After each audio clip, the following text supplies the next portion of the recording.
Okay, take one. David, parental advice. Okay, David, first thing you should do is remember to never put the kids to bed on time. That's not true!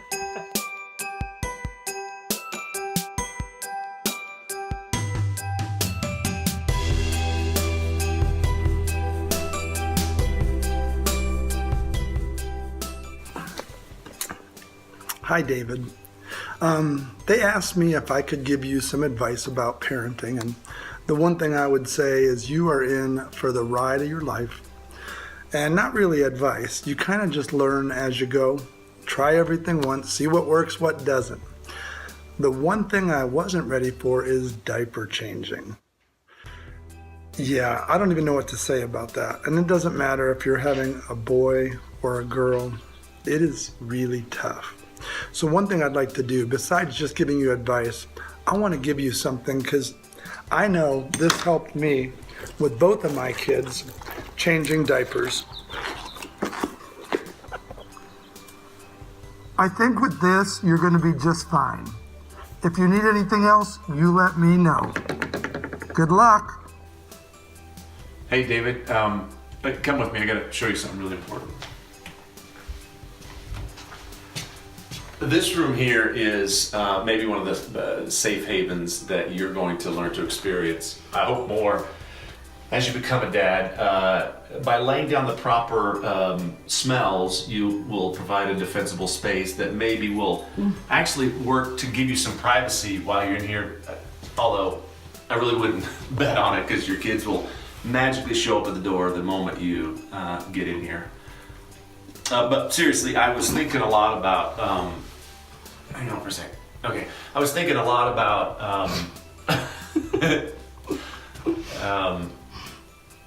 I love to teach. I love to teach my kids about whatever I'm interested in. Sometimes it's car stuff, sometimes it's helping around the house. So my encouragement to you is boy or girl, doesn't really matter, the child that you have.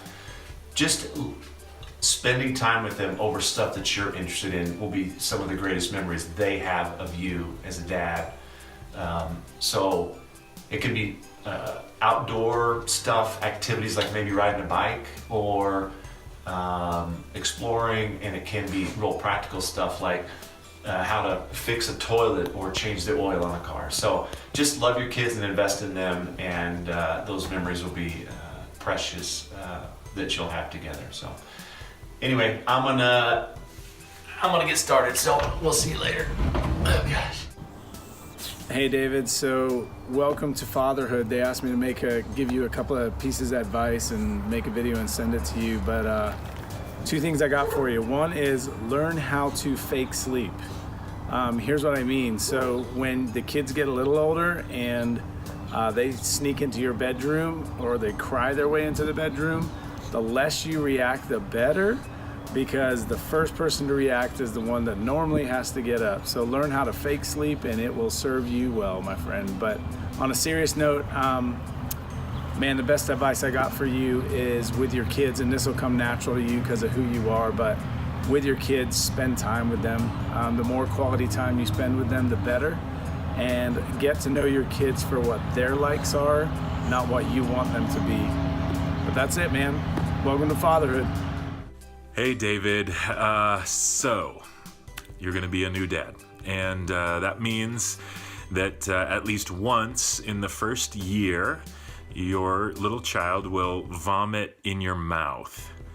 And I just want to tell you right now that it is warm and it's sweet. So you'll be, having them on your chest or throwing her up in the air, and you'll be laughing, and then it will go right into your mouth. And so my advice is swallow quickly and just anticipate warm and sweet. There is so much just that comes with being a dad, and you just kind of make it up as you go.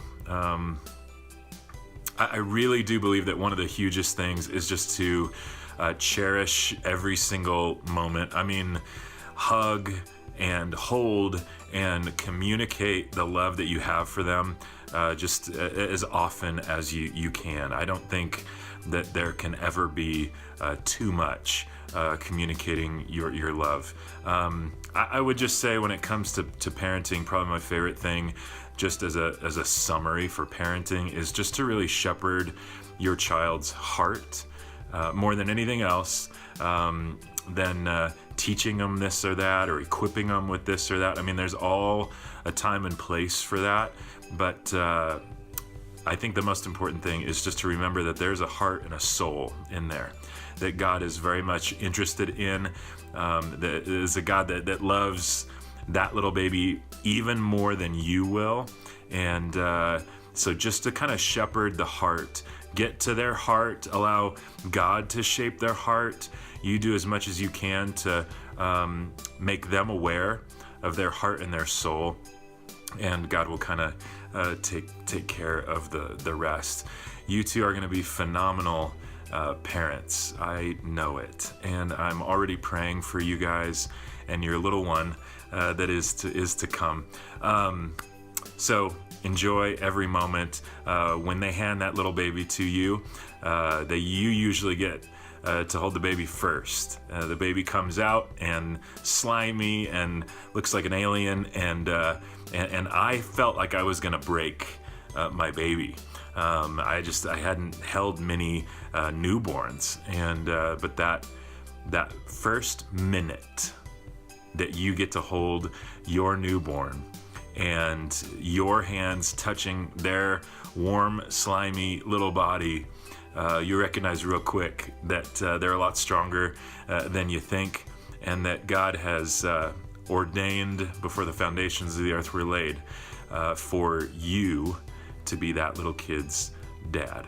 And what a thing to cherish. You're the best. Love you guys. David, friend, guy, dude, you're becoming a father. You know that. But do you know this is a literal once-in-a-lifetime experience? You will never become a father again, and Hannah will never become a mom again. If God gives you more kids, you're already a dad. You're becoming a father. Soak it up, revel in it, enjoy it. Don't let it go by because of craziness and new schedule and baby crying. Soak up the fact that you're becoming a father, and you will have new ways to relate to your Father, your Heavenly Father. You'll learn new things about Him if you take the time to sit and think about it. So be sure to do that. And my kids would tell you they got a lot out of me dating them starting very young. I think there were 3, so you've got a couple of years to think about that. But both girls, weekly dates, alone with Dad, starting really young, before their memories even kicked in. I've heard both of them say how much they enjoyed that and how much it mattered to them. So I encourage you to plan for that, think about it, get that one-on-one time with them, starting whatever age you want, and make sure they know that they are the apple of your eye. Go for it. Hi, David Bleckley. Congratulations on your soon-to-be arrival of a small man cub. Or a woman cub. Oh, we don't know. We don't know. Oh. Well, that makes it different. So what kind of advice? I've never raised a girl. I've raised 2 boys. And I think successfully so far. So I'm trying to come up with some advice for you.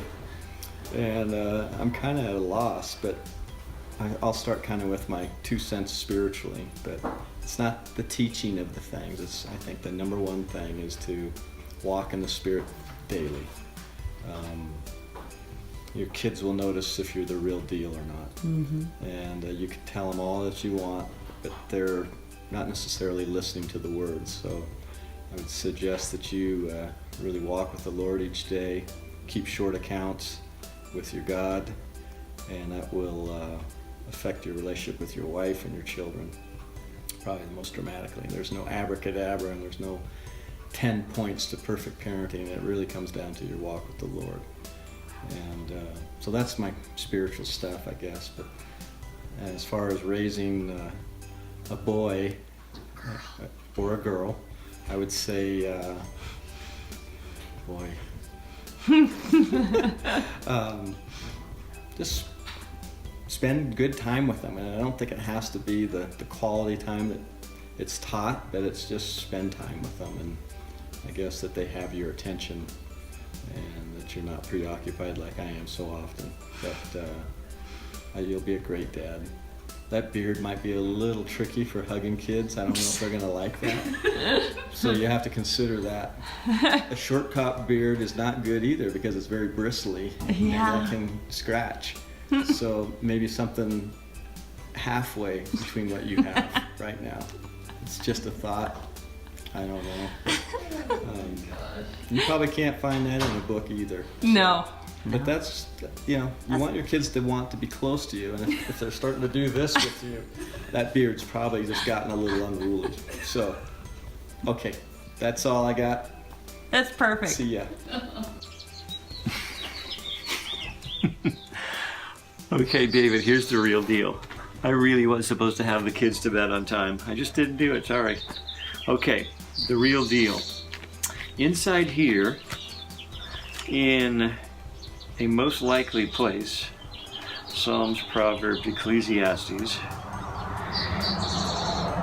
chapter 22, train up a child in the way he should go, and even when he is old, he will not depart from it. That is what we tried to do, and oh my gosh, I'm going to peel something out here.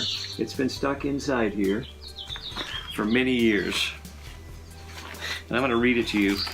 I'm going to peel it out, and I'm going to read them to you, and then I'm going to show you, because I've got a verse to go with every single one of them too, as to how we tried to raise the kids. Here's 4 or 5 things that were absolutely integral in the entire thing. Non-negotiables. So, you should know this too, and here's why. You live with the girl that I attempted to do this with, and then you know the other one because she's your sister-in-law. Okay, here they are. There's 4 of them. Discerning God's truth from the world's truth. The value of who you are in Christ and not of who you are in the world. The value of knowing how to work hard. The value of integrity. And look at this. There's the scriptures to go with all of them. I'm going to give you 2 seconds on that right there. And in case you want to know what those are, you know where I live. These I found, David, were absolutely the top of the heap when it comes to raising your kids.